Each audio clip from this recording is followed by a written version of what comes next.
తెలుసు కదా సినిమా చూసి వచ్చాను. ఈ సినిమా ఎలా ఉందంటే, మనం రోడ్డు మీద వెళ్తున్నప్పుడు రోడ్డు పక్కన ఒక చెరుకు మిషన్ ఉంటుంది. మిషన్ అంటే అది ఎలక్ట్రిక్ది కాదు, మామూలుగా మాన్యువల్ది ఉంటుంది చూడు. దీంట్లో చెరుకు గడ పెట్టి ఒకసారి తిప్పుతారు, మళ్ళీ దాన్ని ఫోల్డ్ చేసి మళ్ళీ సెకండ్ టైం తిప్పుతారు. అలా తిప్పి తిప్పి తిప్పి పీసెస్ చేస్తారు. సో నా పరిస్థితి కూడా అదే. కాన్సెప్ట్ బాగుంది, బట్ ప్లేనే. డీటెయిల్స్లోకి వెళ్ళే ముందు hi hello, welcome back to బాకా బ్రదర్స్ ఒపీనియన్స్.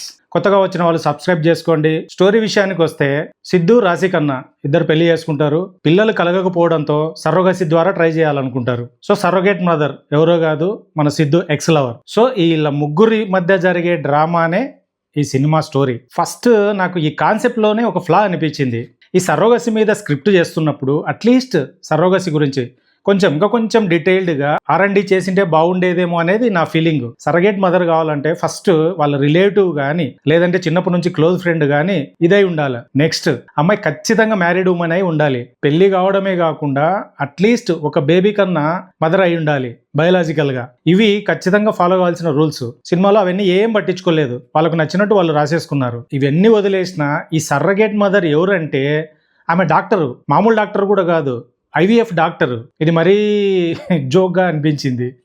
సో డాక్టరే ఉండి ఏమాత్రం రూల్స్ ఫాలో కాకుండా ఆమెనే సరగేట్ మదర్ కావడం, ఇదే పెద్ద ఫ్లా అనిపించింది. Next Siddhu as Varun. ఈ సినిమాలో సిద్ధు క్యారెక్టరు ఏం చేయాలనుకుంటుందో, ఏం చేస్తుందో, అసలు దాని డైరెక్షన్ ఏంటో మనకు తెలియదు. సిద్ధు క్యారెక్టరు మనకు 3 డైరెక్షన్స్ ఇస్తుంటుంది. మనం ఏ డైరెక్షన్లో సినిమా చూడాలరా అనేది మనకు కన్ఫ్యూజన్ వస్తుంది. ఒక డైరెక్షన్ ఏంటి, ఫీమేల్ మీద మేల్ ఈగో డామినేషను.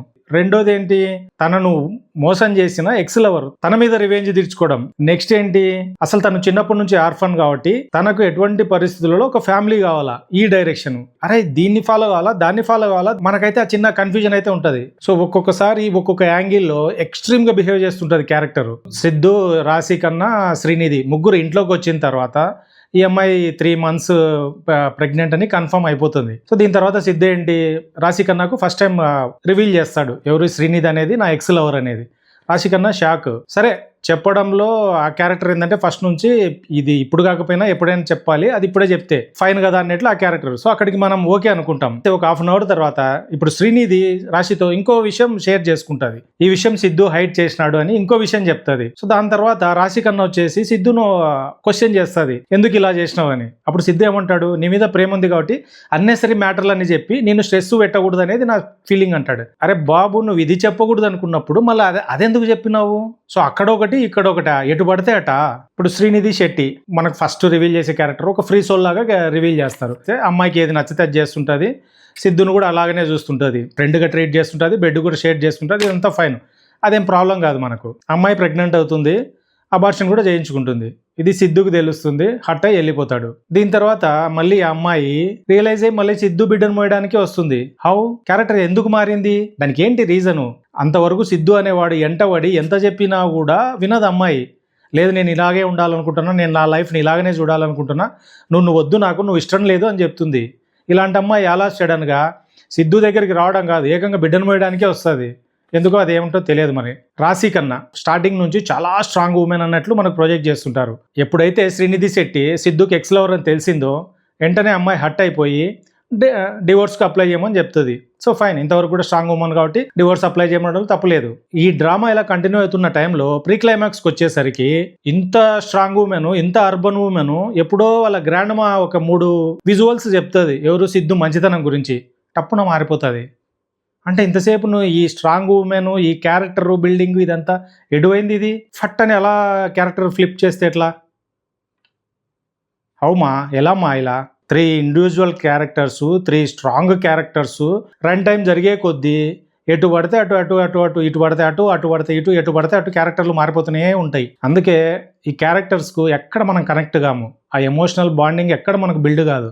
ఎందుకంటే అన్ని క్యారెక్టర్లు ఒకసారి ఒకలా బిహేవ్ చేస్తుంటాయి, ఒకసారి ఒకలా బిహేవ్ చేస్తుంటాయి. కాబట్టి ఆ ఎమోషనల్ బాండింగ్ అయితే మనకు వాళ్ళతో కనెక్ట్ కాదు. వాళ్ళు ఫీల్ అవుతుంటారు స్క్రీన్ మీద, బట్ మనం అయితే ఫీల్ కాము అది. సో ఇదంతా ఒకటి అనుకుంటే ఈ కాన్సెప్టే అలా ఇలా ఉన్నప్పుడు దీనికి రీ రికార్డింగ్. సో ఇది మన లవ్ స్టోరీ అని కొట్టినాడో, ఫ్యామిలీ డ్రామా అని కొట్టినాడో, లేకపోతే హీరో ఎలివేషన్ సినిమా అని కొట్టినాడో తెలియదు. కానీ సినిమా మొత్తం హీరో ఎలివేషన్ మ్యూజిక్ వస్తుంటుంది. ఓజీ సినిమాకు ప్యారల్ గా ఈ సినిమా కూడా రీ రికార్డింగ్ జరిగినట్టుంది. ఆ ఓజీ సినిమా రీ రికార్డింగే దీంట్లో కూడా రన్ అవుతుంటుంది. ఆ హీరో ఎలివేషన్స్, ఆ మాఫియా ఎలివేషన్స్ ఇవే ఉంటాయి. అక్కడ చూస్తే సీన్లన్నీ ఫ్యామిలీ డ్రామా నడుస్తుంటుంది. సిద్ధుబాయ స్లో ఎమోషన్లో నడవడం, ఈయన హీరో ఎలివేషన్ ఇవ్వడం. దీంతో టోటల్గా ఇంకా డిస్కనెక్ట్ అయిపోతాం కాన్సెప్ట్కు. అసలు టోటల్ నాన్ సింక్లో ఉంటుంది రీ రికార్డింగ్ మొత్తం. ఇంకా పాజిటివ్ పాయింట్స్కి వద్దాం. సిద్ధు యాజ్ వరుణ్ క్యారెక్టర్ని అయితే చించేసినాడు. సో మామూలుగానే మన వాడికి ఇలాంటి క్యారెక్టర్లు అంటే ఇరగొడతాడు. అట్లాంటిది దీంట్లో 2 షేడ్స్ ఉంటాయి, ఒకటి బాయ్గా ఒకటి మ్యాన్గా. రెండు చాలా బాగా చేసినాడు. వితౌట్ సిద్ధు సినిమాను అస్సలు ఊహించుకోలేం. సినిమాటోగ్రఫీ అయితే బ్యూటిఫుల్గా ఉంది. అంటే ఆ సినిమాలో అంతసేపు మనం పేషెన్స్ కూర్చోవడానికి ఆ మూడునైతే ప్రాపర్గా క్రియేట్ చేసినాడు జ్ఞానశేఖర్. వర్క్ అయితే చాలా బాగుంది. డైరెక్టర్ నీరజ కోన.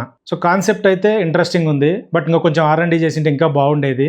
డైలాగ్స్ కూడా కొన్ని సీన్లలో చాలా బాగున్నాయి. తక్కువ క్యారెక్టర్స్తో, మేజర్గా 3 క్యారెక్టర్సే.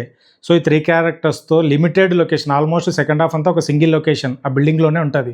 సో ఆ డ్రామాను అంత బిల్డ్ చేయడం అనేది ఇట్స్ నాట్ ఈజీ జాబ్. ఆ సైడ్ అయితే మీరు సక్సెసే.